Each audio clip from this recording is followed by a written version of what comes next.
Hey, it's Celine with CPR Savers, and today I'll be showing you how to do your monthly AED check. Okay, so normally you want your AED cabinet to be mounted, but for the sake of this video, ours is not.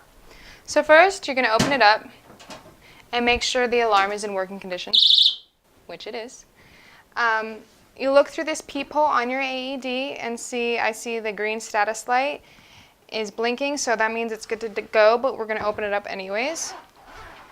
So check around the casing of your AED, make sure there's no excessive wear or damage or cracks or anything, and it's good.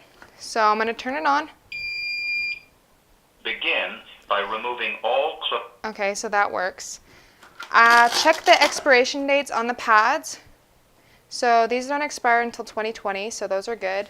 And then on the back, check the expiration date on the battery, and it's good until 2023. So these are in good condition. If there are extra pads or batteries in your AED case, you want to check their expiration dates on those too and replace them as needed.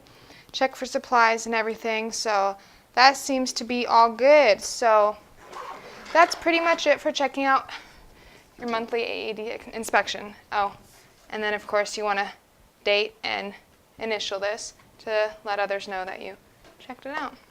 Alrighty, that's it. To find affordable, quality CPR and first aid products, visit our website at cpr-savers.com or call up our customer service excellence team at 1-800-480-1277. Have a great day.